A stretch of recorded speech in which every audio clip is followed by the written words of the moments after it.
Assalamualaikum warahmatullahi wabarakatuh, teman-teman. Kali ini saya akan sedikit berbagi terkait efektivitas di cooling tower. Apa saja yang mempengaruhinya? Yuk kita lanjut, kita simak. Pertama, sebelum kita lanjut ke inti isinya, kita lihat dulu ya layout cooling tower seperti apa. Ini yang bawah adalah cold basi, ini adalah air yang masuk dari proses ya, panas ya. Kemudian ini adalah fill material, ada yang nyebutnya fill bar, ada yang nyebutnya fill film. Ini counter flow, ini yang cross flow. Cross flow sebenarnya agak gini ya, agak miring gini ya. Yang ini adalah natural drift cooling tower, jadi dia tanpa kipas, jadi langsung dijatuhkan saja, memanfaatkan ketinggian dari cooling tower. Pertama yang mempengaruhi efektivitas adalah sudut blade. Pengaruh sudut blade ini pada tarikan udara ya. Jadi semakin dia sudutnya semakin besar, 40-50, maka tarikan udara yang ke atas akan semakin banyak lajunya, sehingga efektivitas heat transfernya dari air ke udara semakin meningkat. Tapi ini perlu pertimbangannya teman-teman, jadi tidak asal menaikkan sudutnya, karena pasti vibrasi pada gearbox turbin, gearbox cooling fan cooling tower pasti akan naik, dan arus motornya juga pasti naik. Jadi pertimbangannya harus proporsional sesuai kebutuhan pendinginan ya teman-teman. Kemudian yang kedua adalah luas permukaan air yang jatuh. Jadi maksudnya adalah luas ini teman-teman ya, luas air yang terpecah ini dari atas ke bawah, dari hot basin ke cold basin ini. Jadi semakin airnya terpecah, maka luas permukaan airnya akan semakin luas, sehingga heat transfernya akan meningkat. Dan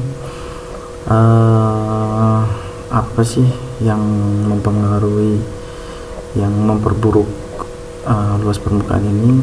Pertama adalah karena spray kotor, ini kotor teman, atau kesumbat. Yang kedua, tidak ratanya distribusi air yang jatuh ke cooling tower ya. Itu juga kalau diselidiki tidak rata, karena pertama pembukaan masing-masing distribusi valve-nya tidak rata, tidak ada yang tidak full open, atau karena dari nozzle yang di atas teras ini itu ada yang kotor, jadi akhirnya teralihkan ke bagian yang lain, jadi tidak rata. Maka dari itu ini sangat perlu dijaga. Kalau sederhananya pecahnya ya, pecahan airnya itu harus dijaga nih teman-teman, harus dijaga nih.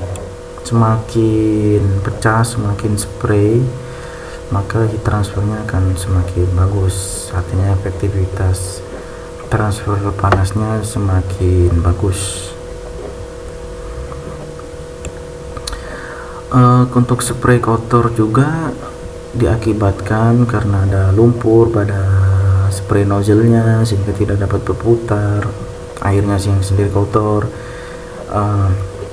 Jadi airnya kurang di treatment gitu teman, atau karena konsentrasi airnya yang sangat tinggi dan tidak di treatment, makanya airnya sedikit pekat gitu.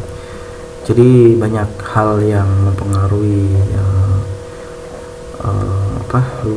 bagaimana luas permukaan air yang jatuh ini, banyak ya. Jadi karena kotor, airnya kotor, banyak lumpur atau banyak mikroba karena tidak dibersihkan atau tidak ditreatment, dan lainnya. Kemudian adalah speed FCT, fan cooling towernya sendiri. Jadi jika semakin dia cepat, maka laju aliran udaranya yang ditarik dari luar ke atas maka akan semakin cepat, teman-teman. Biasanya ada beberapa PLTP ada yang dua model speed ya, disebutnya low dan high speed atau low speed. Jadi itu tujuannya untuk juga menghemat pemakaian sendiri, disesuaikan berdasarkan suhu cool basin. Jika suhu cool basinnya semakin dingin maka dia diposisikan ke low speed.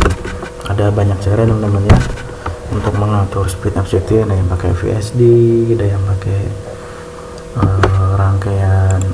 rangkaian Delander, ada yang pakai inverter dan sebagainya. Kemudian selanjutnya adalah dimensi cooling tower. Nah, cukup jelas ya dari dimensinya. Jadi semakin tinggi cooling towernya maka efektivitasnya untuk heat transfernya makin bagus. Ya wajar karena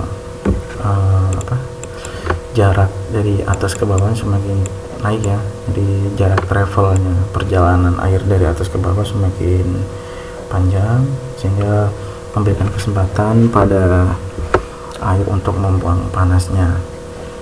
Tentu juga tidak sembarangan, teman-teman. Itu tinggi cooling tower juga disesuaikan dengan kapasitas pembangkitnya. Kalau dia semakin tinggi memang semakin bagus, tapi pasti butuh cost yang lebih banyak ya, butuh uang yang lebih banyak untuk membangunnya. Makanya perhitungannya mungkin dengan ketinggi ini udah cukup, dirasa udah cukup. Tuh, jadi fix dari awal pembangunan, pas commissioning juga udah cukup. Pas perencanaan pembangunan udah dianggap udah cukup ketinggian. Kalau mau tinggi lagi ya nambah kos lagi gitu. Yang terakhir adalah suhu udara sekitar ya, teman-teman. Biasanya disebut dry bulb, well bulb. Cukup berpengaruh udara sekitar. Dulu contohnya di PLTP Kamojang dulu itu suhu sekitar paling panas itu di 19 derajat. Sekarang 2021 suhunya paling panas tuh bisa 26, 27. Jadi cukup mengurangi efektivitas heat transfer di cooling tower. Jadinya ngaruh ke kondensor, tekanan kondensor. Tentu juga ngaruh ke efisiensi turbin. Jadi cukup penting ya, teman-teman, untuk menjaga suhu sekitar. Suhu sekitar juga pasti ada hubungan dengan global warming, dengan banyaknya hutan yang dibabat. Jadi ini hubungan sama lingkungannya. Jadi cukup penting kita menjaga lingkungan agar tetap sejuk. Dan sekarang para petinggi di dunia kan sudah mulai sadar ya, sudah mulai aware untuk tidak membuang emisi ke atmosfer, untuk ngurangin untuk ngurangin suhu atmosfer, untuk kita juga kan, nggak hanya untuk cooling tower. Nah seperti itu, teman-temannya, kira-kira apa saja yang membangun efektivitas cooling tower. Oke, teman-teman, cukup sekian ya sedikit yang saya sampaikan ini. Semoga bermanfaat bagi teman-teman. Terima kasih. Wassalamualaikum warahmatullahi wabarakatuh.